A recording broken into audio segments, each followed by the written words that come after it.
குடும்பம் அவர்களோட ancestral லேண்ட partition பண்ண முடிவு பண்ணாங்க. அப்போ குடும்பத்துல இருந்த ஒருத்தர் சொன்னார், லாயர் ஆபீஸ்ல ப்ராசஸ் நடக்குது, எல்லாரும் சைன் மட்டும் போடுங்க. அவரை நம்பி டாக்குமெண்ட்ஸ் படிக்காம சைன் போட்டாங்க. ஆனா அது பார்ட்டிஷன் பேப்பர் இல்ல, முழு நிலத்தையும் டிரான்ஸ்ஃபர் பண்ற சீல் டாக்குமெண்ட். சில மாதங்கள் கழிச்சு புதிய பையர் லேண்ட பார்க்க வந்த போதுதான் குடும்பத்துக்கு ஷாக். அப்போதான் தெரிந்தது, அவர்களோட சிக்னேச்சர் யூஸ் பண்ணி நிலம் ரெஜிஸ்டர் ஆகி விற்கப்பட்டுருச்சு. உடனே ஃபேமிலி கோர்ட்டுக்கு போனாங்க. கோர்ட்ல அவர்கள் சொன்னது, நாங்க படிக்காம சைன் போட்டோம், ஏமாத்தி சிக்னேச்சர் வாங்கியிருக்காங்க.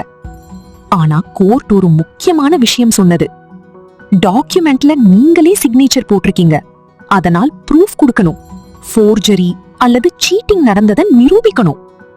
பல வருடங்கள் கேஸ் நடந்தது. Lawyer fees, stress, family fights.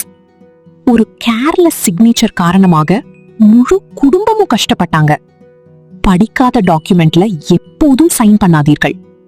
Signature போடுறதுக்கு முன்னாடி ஒரு நல்ல அட்வொகேட் கிட்ட டாக்குமெண்ட காட்டுறது 1000 மடங்கு சேஃபர். சட்ட விழிப்புணர்வில் சொத்து பாதுகாப்பு. மேலும் பயனுள்ள சட்ட தகவல்களுக்கு ட்ரஸ்டட் லீகல் அட்வைஸின் தமிழ் சேனலை ஃபாலோ செய்யுங்கள். வீடியோ பிடித்திருந்தால் லைக் அண்ட் சப்ஸ்கிரைப் பண்ணுங்க. உங்கள் கருத்துக்களை கமெண்டில் பகிருங்கள். நன்றி.